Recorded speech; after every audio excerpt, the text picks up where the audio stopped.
लेकिन यही human life में कोई भी चीज ना गाइड के साथ नहीं आई है। एक फोन भी यूजर मैनुअल के साथ आता है, बट हम इतने सोफिस्टिकेटेड मशीनरी हैं, हम कोई यूजर मैनुअल के साथ नहीं आते।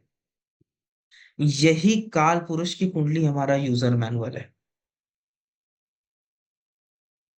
किसी चीज की रेमेडी करनी है ना, उस काल पुरुष में देखो, remedy remedy remedy remedy, we will all talk about remedies. काल पुरुष में देखो कि उस हाउस में ओरिजिनल साइन कौन सा है, वहां कौन सा प्लेनेट एग्जॉल्टेड होता है, वहां कौन सा प्लेनेट डेबिलिटेटेड होता है। वैसे करना चालू कर दो आप, सबसे बड़ी रेमेडी। किसी को रिलेशनशिप में प्रॉब्लम आती है ना, सूर्य डेबिलिटेटेड है, सबसे पहला काम क्या होगा? ईगो को छोड़ो। यस और no? And take responsibility. Saturn. Saturn is exalted over there. You need to take the responsibility. You need to stick to it. Remedy. And find the balance. Libra. अपने आप को कुछ सेक्रीफाइस करो तो ही वो हो पाएगा। यही है रेमेडी। सबसे बड़ी नेचुरल, जिसने उतार ली है उसके लाइफ में होगी। काल पुरुष की कुंडली is like a user manual.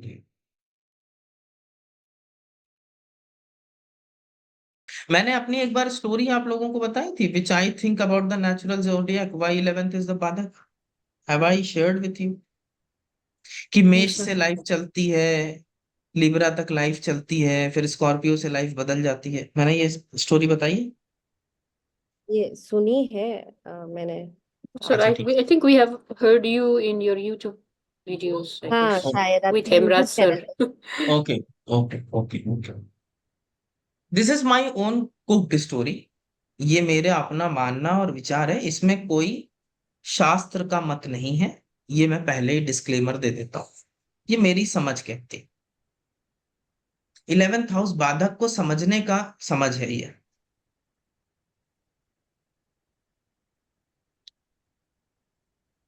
अब आप देखिए कि जब लाइफ में आप पैदा होते हैं, फर्स्ट स्टेज ऑफ लाइफ, मेष से आप पैदा होते हैं, और ये मानिए कि आप एक गरीब घर में पैदा हो गए, you are a poor fellow.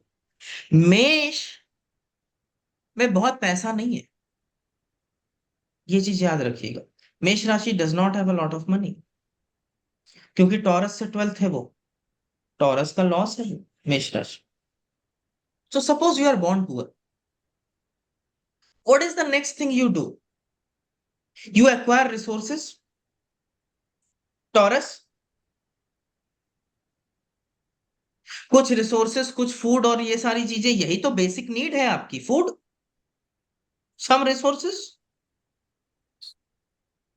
अगर ये फूड रिसोर्सेज वगैरह हैं तो जेमिनाई में जाओगे, यू विल लर्न। और यही नहीं है तो वहीं खत्म। You acquire some knowledge, you acquire some hobby and what not, then you come to the fourth sign. एक मिडिल क्लास व्यक्ति जीवन का सबसे बड़ा क्या काम क्या करता है? घर बना पाता है और अपने बच्चों को दे पाता है।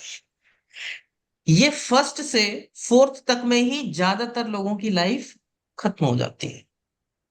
हाँ या ना? एम आई राइट और रॉन्ग? Yes. अब आपके बच्चों की लाइफ शुरू हुई, आपने एक घर बना दिया,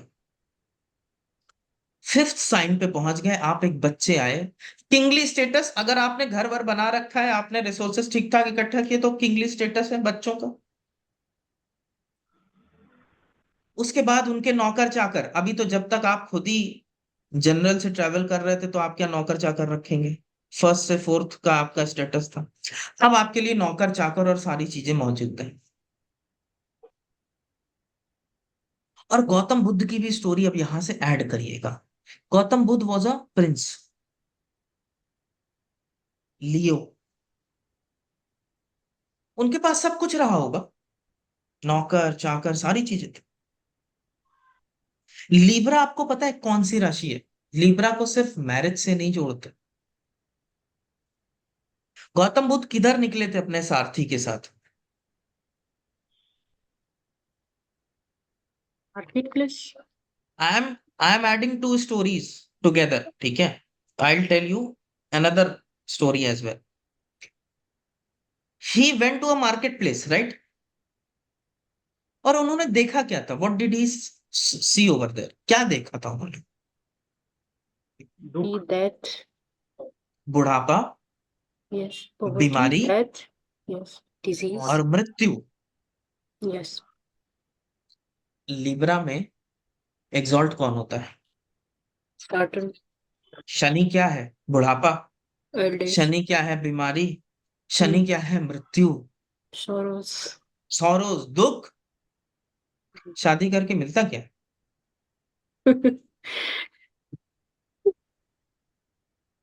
लिब्रा, आप बहुत ज्यादा एक्सपेक्ट करेंगे सामने वाले से तो आपको मिलेगा दुख. ये फिलॉसफी है सेवेंथ हाउस की. याद रखिएगा. I might be in a jovial this thing, but I am telling you the truth. And this is the highest responsibility. Saturn is your responsibilities. It's a burden. इसके बाद गौतम बुद्ध ने ये सब देखा. उसके बाद राशि कौन सी आती है? स्कॉर्पियो. Scorpio. पूरी तरीके से बदलाव हो गया. Transformation. अब बाकी दुनिया की लाइफ देखिएगा. फर्स्ट से स्टार्ट होती है, सेवेंथ पे खत्म हो जाती है. मैरिज, बच्चे कच्चे करके वो खत्म. घर बनाया, मैरिज हुई, बच्चे बच्चे हुए, बच्चे को सेटल कर दिया, लाइफ खत्म हो गई. स्कॉर्पियो पे गए, मर गए, उसके ऊपर नहीं जा पाते. ध्यान से सुनिए इस चीज को. स्कॉर्पियो के ऊपर का एक्सिस देखिए. ये सैटर्न और जुपिटर का एक्सिस है. Sagittarius, Capricorn, Aquarius and Pisces. ये प्लैनेट्स एकदम अलग हैं, आउटर प्लैनेट्स. उसके पहले के प्लैनेट्स देखिए, सब इनर प्लैनेट्स हैं. Yes. सन, वीनस, मरकरी. Mm. और सेकंड हाउस और सेवेंथ हाउस पे सारी चीजें बंद हैं. दोनों वीनस का घर है. Second house in the original जोडियाक is Venus. Seventh house in the यहीं से लाइफ शुरू होती है और यहीं खत्म हो जाती है. material world will start from the second house and it will end in the seventh house. That's all. There is no going up. हम जितने लोग हैं नॉर्मल आज जो जी रहे हैं, एट्थ हाउस के ऊपर कोई बढ़ता है? रियल टाइम अध्यात्म किसी के पास आता है? बहुत विरले लोग होते हैं. अब गौतम बुद्ध की जर्नी देखिए कि गौतम बुद्ध की जर्नी को वो डीप ट्रांसफॉर्मेशन हुआ इस थॉट के बाद. Yes. और वो Left धनु the में house. पहुंच गए. Dhanu is the sign where you will learn the philosophy and higher knowledge and about him, being one with him. उसके बाद कैप्रिकॉर्न आता है. गीता की फिलॉसफी क्या है? कर्म किए जा, फल की इच्छा मत करें. कैप्रिकॉर्न के इमीडिएट बात क्या है? एक्वेरियस, उसका फल, रिजल्ट, गेन्स. फल की इच्छा मत कर. The moment you will indulge in your phal, the moment you will come back. और यही नेचुरल जोडियाक में सबसे बड़ा बाधक है. आपकी डिजायर, क्या कहते हैं, आपकी डिजायर रह गई तो आप दोबारा आना पड़ेगा ना. Yes. फिलॉसफी यही कह रही है कि इफ डिजायर रह गई तो you will have to come back. आप समझ में आ रहा है? ये बाधक है. आपने कुछ कर्म किए, आपने निष्काम कर्म नहीं किए, आपने कुछ कर्म किए, वो फल की इच्छा से किए. Mm. The moment that इच्छा is there, the moment you are trapped in the cycle again. और ये मोक्ष पाइसिस पे नहीं जाने देता. ये वहीं आपको रोकेगा और दोबारा 1 से लेकर के 10th के कौन से एक्सेस में आपको डालेगा, ये तो आपका भाग्य डिसाइड करेगा. लेकिन ये दोबारा वहीं पटक देगा, मोक्ष नहीं मिलने देगा. और इस फल और इस डिजायर, इस कर्म के रिजल्ट से पूरी इंडियन फिलॉसफी क्या कहती है? अपने कर्म से मुक्ति पानी है. जब तक कर्म बचे रहेंगे मुक्ति मिलनी ही नहीं है. कर्म के रिजल्ट से मुक्ति है. तो पाइसिस में, पाइसिस मारक बनता है एक्वेरियस के लिए. Pisces becomes the मारक for Aquarius. It is the second house from Aquarius. वो मोक्ष तभी आता है जब ये लीप आती है.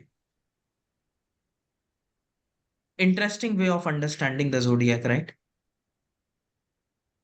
अब समझ में आता है, हम सब कहीं ना कहीं फर्स्ट से सेवेंथ के साइकिल में ही फंसे हुए हैं, उससे ऊपर अभी उठ नहीं पाए। जो निकल गए वो नाइन्थ से ट्वेल्थ का एक्सेस में है, और उसके बीच में बहुत बड़ी खाई है, एक्वेरियस। उसको ढांकना अपने फल की सा। आप अगर लगातार मेडिटेशन में भी बैठे हुए हैं तो आप इसकी जिस समय ये ध्यान आ जाएगा कि मैं मेडिटेशन इसलिए कर रहा हूं कि मुझे मोक्ष मिल जाए, आप फिर एक डिजायर में फंस गए। धनु राशि में, I am deviating a bit, but this is for your own understanding. धनु राशि में केतु को एग्जॉल्टेड मानते हैं। नहीं सुना है तो मुझसे सुन लीजिए, केतु जो ग्रह है उसको धनु राशि में उच्च का माना गया। ये कहता क्या है? केतु कैसा ग्रह है? मोक्ष का ग्रह है, सेपरेशन का ग्रह है। और ध्यान से देखिएगा, इसके सर नहीं है, हेडलेस है। धनु राशि को जरा गौर से देखिए कि धनु राशि में सिंबल क्या बना हुआ है। एक घोड़ा है, half human. और एक ह्यूमन है हाफ, और वो एक धनुष लेके खड़ा है। He is standing with a bow. What he is saying, what he is doing with a bow? Horse and a bow, it's a battlefield. Our whole history, the history of mankind, is filled with blood, and all the bloodshed have been done because of the religion. धर्म की वजह से सबसे ज्यादा खून बहाया गया है, ये इतिहास इस चीज का गवाह है। इंसान सबसे ज्यादा हेडलेस अपने धर्म की वजह में ही होता है। हाँ या ना? डू यू एग्री और यू डिसएग्री? जी सर।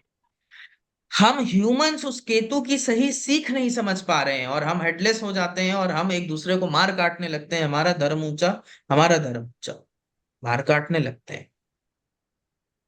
वो केतु कहता है कि ये जो धर्म कर्म और भगवान की किताबें, रामकृष्ण परमहंस की अगर किसी ने स्टोरी पढ़ी हो, तो जब तक उनको काली जी से लगाव था, है ना, काली के भक्त थे, काली से लगाव था, अल्टीमेटली उनको काली को भी छोड़ना पड़ा। क्यों?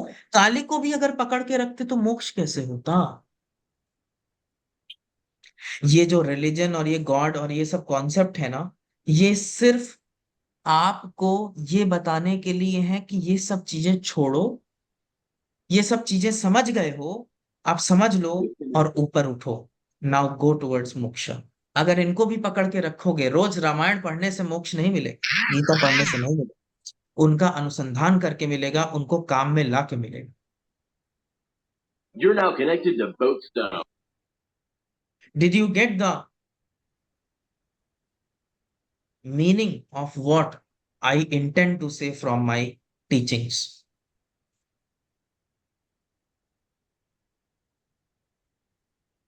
डीप है? जी ड्रॉ कर सर। लिया? जी। अब दो कॉन्सेप्ट समझिएगा। एक और शब्द आता है ज्योतिष में जिसे कहते हैं कारक। कारक मीन सिग्निफिकेटर।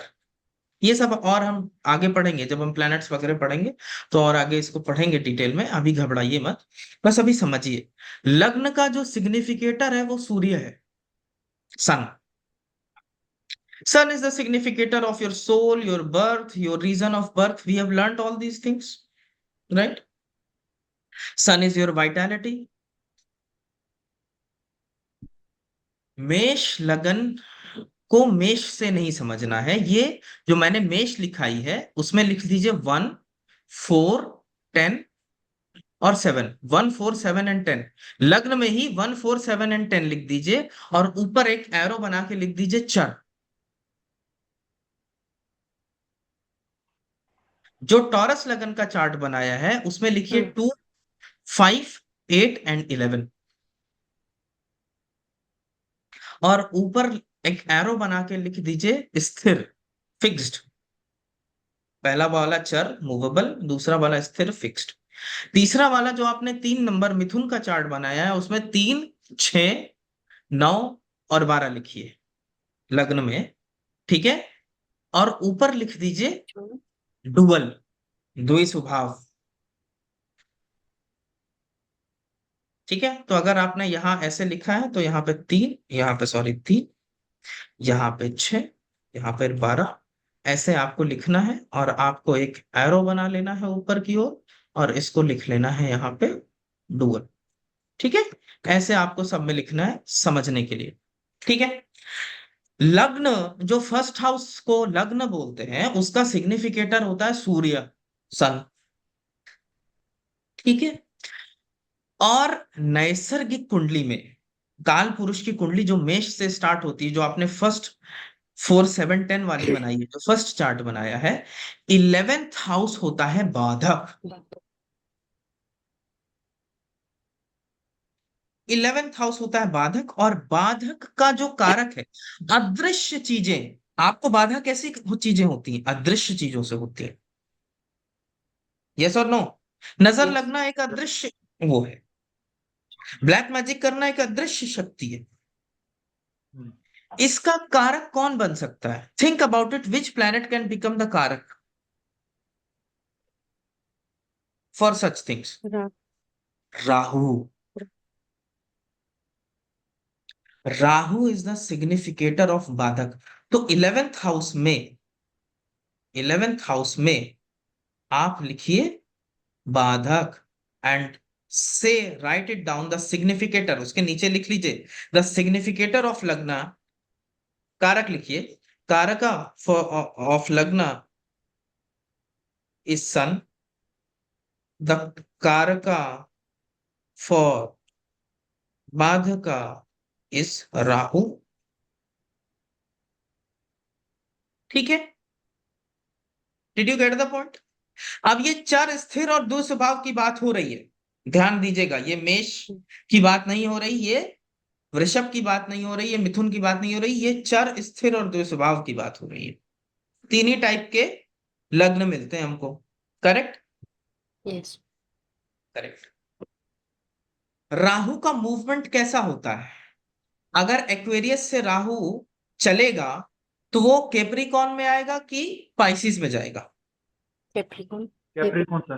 कैप्रिकॉर्न में आएगा, क्योंकि राहु का मूवमेंट हमेशा रेट्रोग्रेड होता है। सूर्य अगर मेष से टॉरस में जाएगा तो वो सूर्य अगर चलेगा तो वो टॉरस में जाएगा कि पाइसिस में जाएगा? Taurus. और टॉरस। तो नेक्स्ट उसमें लिखिए, जो आपने फिक्स्ड लगन का चार्ट बनाया है उसमें लग्न में लिखिए सूर्य। वो एक आगे बढ़ा, एक स्टेप आगे सूर्य ने लिया, तो सूर्य एक स्टेप में फिक्स साइन में पहुंचा, मूवेबल में था वो फिक्स में पहुंचा अगला मूवमेंट में। राहु अगले मूवमेंट में एक्वेरियस से कहां आएगा? Capricorn. कैप्रिकॉर्न। तो टॉरस वाले चार्ट में राहु किधर आएगा? बाधक क्या बना? Capricorn, ninth Capricorn. House. Ninth house will become the बाधक। सविता जी, नहीं समझ में आया ये? नहीं सर। मैं दोबारा समझाता हूं। दोनों ग्रह एक एक स्टेप ले रहे हैं, ठीक है। दोनों ग्रह को ऐसे समझिए कि इनका ट्रांजिट हो रहा है, एक से अगले में ट्रांजिट हो रहा है। सूर्य अगर एक स्टेप लेगा तो राहु भी एक स्टेप लेगा, हम्म, दोनों लोग एक एक स्टेप बराबर लेंगे, ऐसे ही समझना है हमको, ठीक है। तो हम्म, सूर्य का एक स्टेप किधर जाएगा? टॉरस में जाएगा। और इसमें ओके और राहु का एक स्टेप कहाँ आएगा? 10 था वो ये कैप्रिकॉर्न में आ कैप्रिकॉर्न। जाएगा। तो जितनी भी स्थिर लगन है, जितनी भी फिक्स लगन है, उनके लिए वो 9th हाउस में बाधक बनेगा। जो हाउस है वो 9th हाउस है बाधक बनने का। फिर सूर्य को तीसरा स्टेप लेना है, क्योंकि तीन ही प्रकार की लगन है। We have only got 3 types of lagnas. So now सूर्य को अगला स्टेप वो किधर जाएगा? जेमिनी में जाएगा, डुअल साइन में जाएगा वो, यस और नो? Yes. Yes sir. तो राहु का एक स्टेप पीछे किधर आएगा? सैजिटेरियस। Sagittarius. सैजिटेरियस। तो जो तीसरा वाला आपने लिखा है डुअल साइन वाला बनाया है, उसमें सैजिटेरियस क्या बना? 7th हाउस बना। बाधक हो गए हम्म। 7। तो सारे डुअल साइन के लिए 7th हाउस बाधक बना। अभी Rahu, कॉन्सेप्ट क्लियर है कि दोबारा एक बार 7th. कॉन्सेप्ट क्लियर करो? Okay. मैं साइन लेना है ना सर, साइन हाउस नहीं नहीं लेना, लेना है। नहीं नहीं ऐसा House नहीं है। number.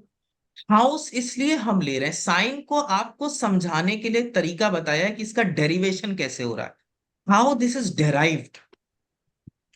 We can ask a question कि भाई चर के लिए 11th बाधक क्यों बना, स्थिर के लिए 9th बाधक क्यों बना, द्विस्वभाव के लिए 7th बाधक क्यों बना, क्वेश्चन अराइज। सो उस बाधक के बनने की फिलॉसफी, ये मूवमेंट्स है।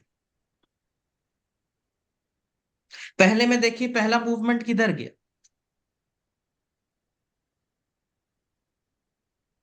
चर से स्थिर में जब वो आया तो उसका मूवमेंट पीछे आया, 9th हाउस में आ गया वो राहु, तो हर हाँ, फिक्स साइन के लिए 9th हाउस बाधक बन गया।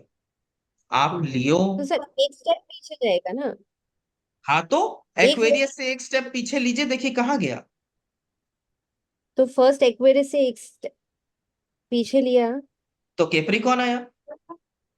कैप्रिकॉर्न पर आपने आप बोला ना हाउस में राशि कंफ्यूज हो रही है, आप हाउस में हाँ, कंफ्यूज मत होइए, नहीं नहीं नहीं नहीं नहीं नहीं नहीं नहीं, हाउस में कंफ्यूज मत होइए, वो कैप्रिकॉर्न बना, वो पहली 3 से ही बाकी सबका डेरिवेशन है सविता जी।